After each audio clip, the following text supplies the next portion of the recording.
On September 3, 2025, Beijing staged a massive military parade that rolled out new missiles, submarine drones, attack drones, and thousands of uniformed troops. The aim was as much political as technical. The visuals were meant to signal strength and to show that China can pair modern weapons with national pride. Journalists and analysts singled out hypersonic missiles and undersea drone systems on display, technologies that make planning and defense much harder for other powers.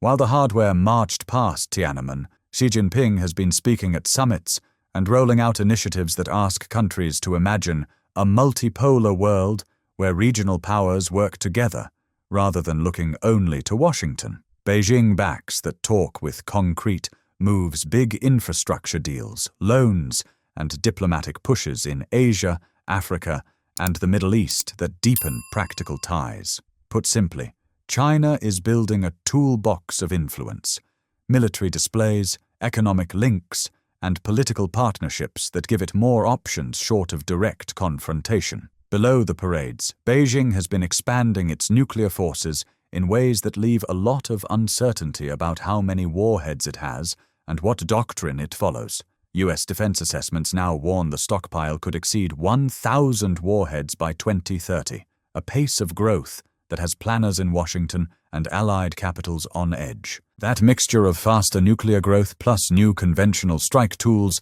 increases strategic ambiguity, which in turn can weaken allies' confidence in extended deterrence and make them hedge toward Beijing. International observers and arms monitors are also warning that these trends raise nuclear risks and the chance of a renewed arms race unless diplomacy and transparency follow. What economists mean by the China shock. China entered the World Trade Organization on December 11, 2001, which helped skyrocket its export growth into the U.S. market.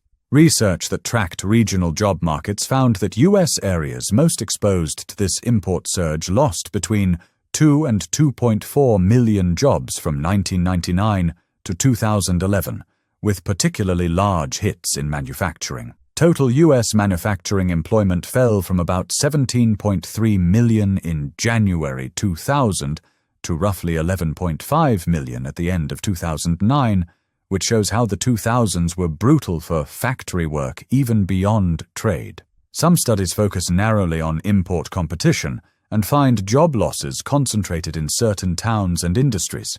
Other estimates include the overall trade balance with China and get larger figures, such as 3.7 million jobs tied to the growing U.S.-China trade deficit through 2018, which is a different method and hotly debated. Prices and purchasing power. Trade with China did not just move jobs, it also made a lot of everyday goods cheaper. One careful study using millions of price quotes estimated that a 1 percentage point rise in Chinese import penetration cut U.S. consumer prices by about 1.9% in the affected categories.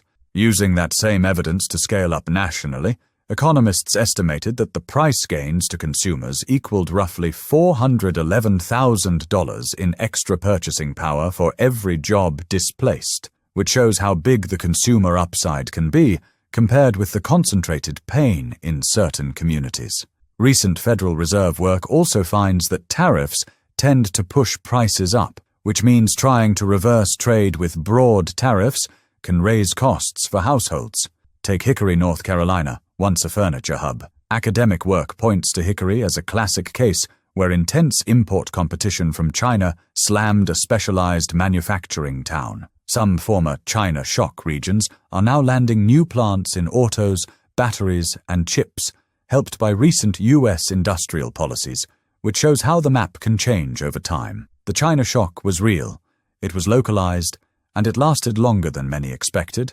At the same time, Americans enjoyed cheaper prices and more purchasing power, which most families feel at the checkout line, even if they never see the factory that closed. As of July 2025, the U.S. still has about 12.7 million manufacturing jobs, and policy plus investment choices will shape where the next wave of factory work shows up. Narrative power and information wars.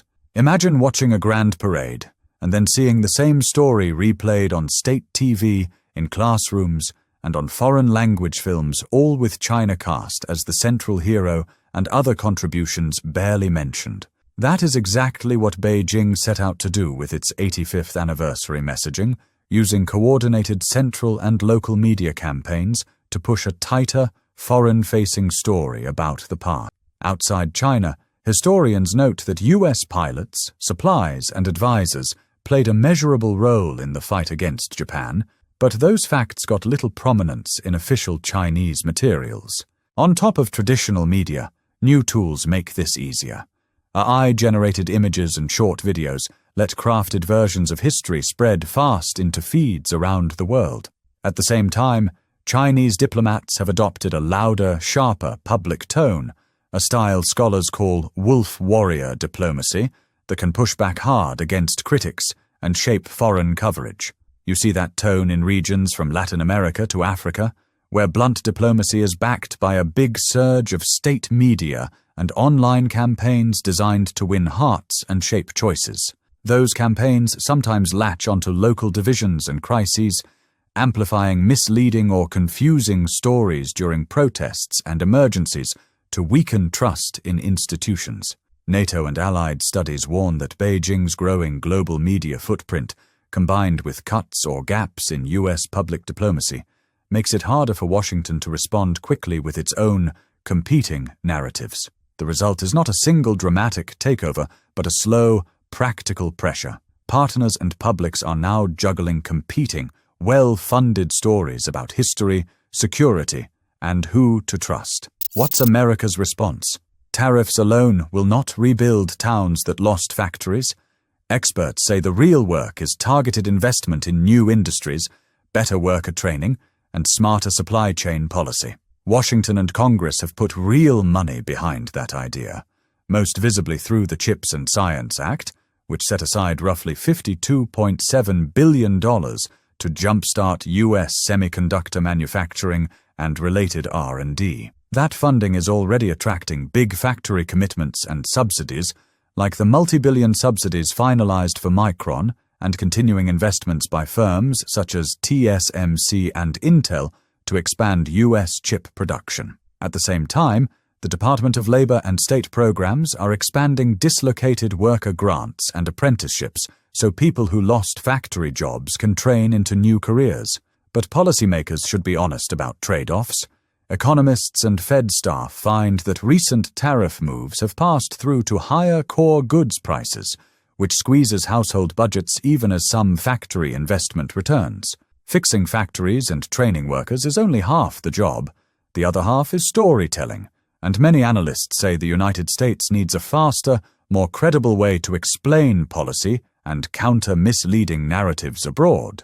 That does not mean repeating a Cold War playbook word for word, but it does mean reviving the functions of the old USIA for the digital age. Local language content, short video, quick rebuttals, and teams that move fast. Right now, America's public diplomacy and international broadcasting work on relatively thin budgets, while competitors have expanded reach, which makes it harder to shape narratives where it matters. Practical steps are clear. Fund local digital channels, partner with independent outlets in target countries, and train diplomats and embassies to run rapid multimedia responses that match the speed of social platforms. Put simply, investing in people, factories, and a clear, honest message will not defeat China, but it will blunt coercion, help rebuild communities, and give the United States room to lead on its own terms. So, is China destroying America? No, it's pushing, testing, and redefining what's possible. Through trade competition, media influence, and strategic diplomacy, China is challenging American norms, and that's something to reckon with. But the real power lies in how we respond. Invest in people and innovation, craft better stories, and build alliances that matter. Don't forget to like and subscribe for more. Thanks for watching.